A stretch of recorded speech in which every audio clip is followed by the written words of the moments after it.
आज हम लोग इस छोटा सा प्रयास में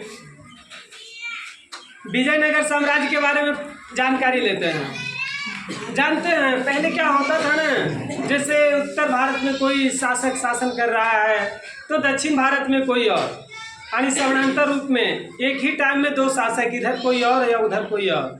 उसमें और होता था ना कि यदि कोई राजा कमज़ोर पड़ता था तो कमज़ोर पड़ने के पश्चात क्या होता था कि वो उसके जितने सामंत वगैरह होते थे सब अपने आप को स्वतंत्र घोषित कर लेते थे और अपने आप को राजा समझने लगते थे, है ना। इस तरह से भी एक टाइम में यानी एक समय में एक क्षेत्र पर कई शासक हुआ करते थे। तो जैसे हमने बताया था कि 1206 से लेकर के 1526 ईस्वी तक दिल्ली सल्तनत का शासनकाल रहा ये। लेकिन दक्षिणी भारत में क्या है ना कि उधर कोई और शासन कर रहा था। उसी दरमियान में वही टाइम के आसपास से 1336 ईस्वी में विजयनगर साम्राज्य की स्थापना हुई। किस साम्राज्य की? विजयनगर साम्राज्य की स्थापना, है ना। तो जो विजयनगर साम्राज्य की स्थापना हुई 1336 ईस्वी में, ये जो है हरिहर और बुक्का नाम के दो भाइयों ने इस साम्राज्य की स्थापना की। इनके पिता का नाम, ये 5 भाई थे हरिहर और बुक्का। इनके पिता का नाम जो है संगम के नाम पर इन्होंने इस वंश का नाम संगम रखा। जिस तरह से दिल्ली सल्तनत में 5 राजवंशों ने शासन किया, उसी तरह से ये विजयनगर साम्राज्य में कुल 4 राजवंशों ने शासन किया। संगम वंश, सलूप वंश,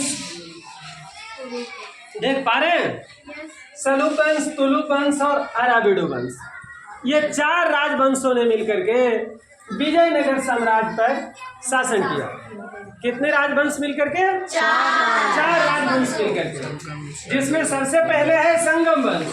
इसका स्थापना हरिहर और बुक्का नामक 2 भाई ने किया था। आपको बता दें ये हम्पी कर्नाटक में स्थित है। तुंगभद्रा नदी के पास इसका अवशेष मिलता है ना। यानी ये कर्नाटक दक्षिण भारत की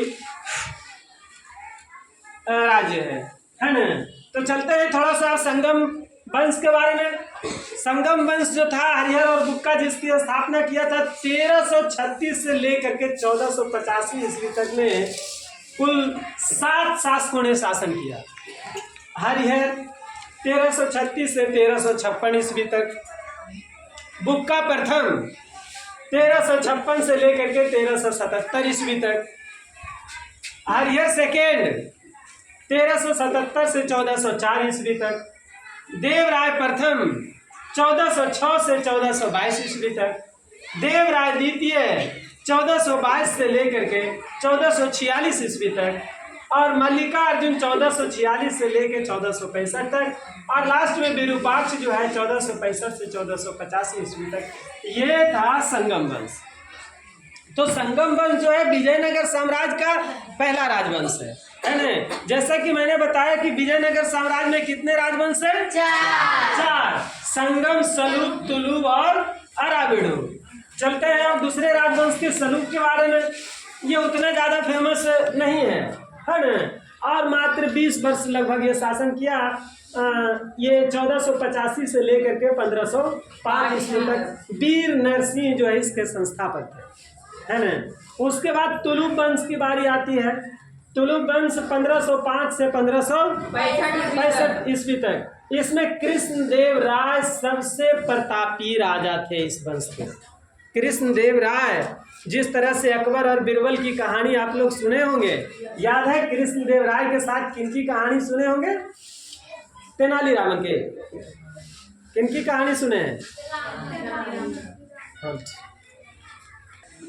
तो जिस तरह से अकबर और बीरबल की कहानी आप सुने होंगे, इस तरह से इनके साथ तेनालीराम, रामकृष्ण उनका नाम था, तेनालीराम रामकृष्ण, कृष्णदेव राय के शासनकाल में इनकी भी कहानियाँ बहुत प्रसिद्ध है। जानते हैं इनके बारे में क्योंकि इनका शासनकाल 1509 से 1529 था और बाबर उस टाइम आक्रमण कर रहा था भारत पर।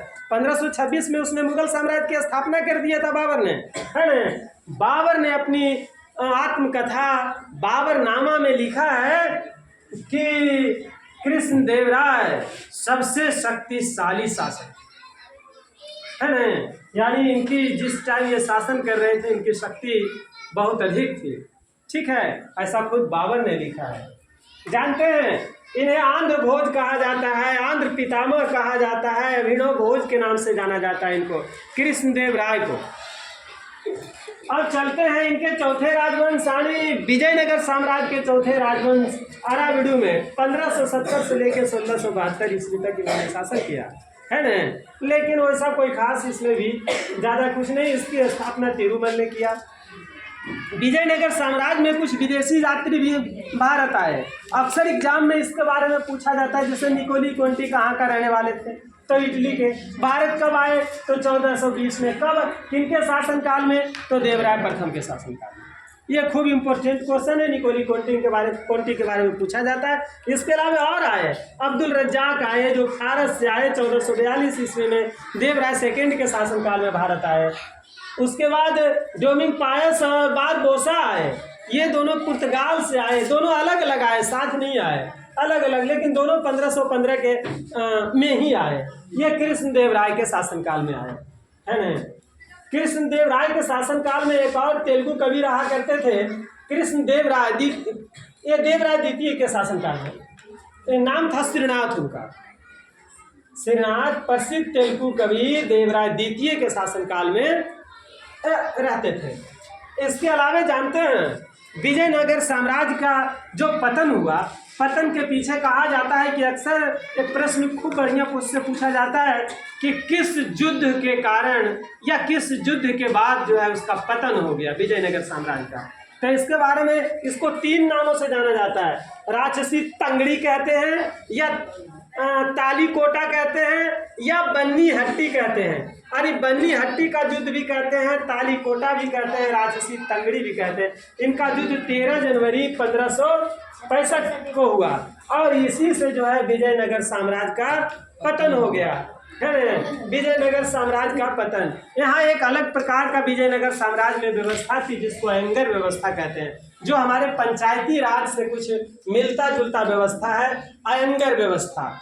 इसमें क्या हुआ करता था ना कि प्रशासन यानी शासन को चलाने के लिए एक विशेष क्षेत्र या गांव को विभिन्न तरह के प्रशासकीय अधिकारियों कहा जाता है कि 12 प्रशासकीय अधिकारी नियुक्त किए जाते थे उस प्रशासन करने के लिए है ना। तो उसको उस पूरी व्यवस्था को अयंगर व्यवस्था कहते हैं। जैसे हमारे यहाँ पंचायती राज व्यवस्था है ना, एक पंचायत में कई गांव मिला करके या किसी एक निश्चित आबादी को मिला करके एक पंचायत बनाया जाता है, ठीक उसी प्रकार से वहाँ अयंगर व्यवस्था जो देखा जाता है विजयनगर साम्राज्य में, अयंगर व्यवस्था। तो ये जो था प्रमुख क्वेश्चन था, जो महत्वपूर्ण प्रश्न था। अब एग्जाम में किस तरह से क्वेश्चन पूछा जाता है विजयनगर साम्राज्य में, हम इसके बारे में 1 नंबर वाला क्वेश्चन जो बुक से आता है ना, हम उसको आपको दिखाएंगे, देखते रहिए।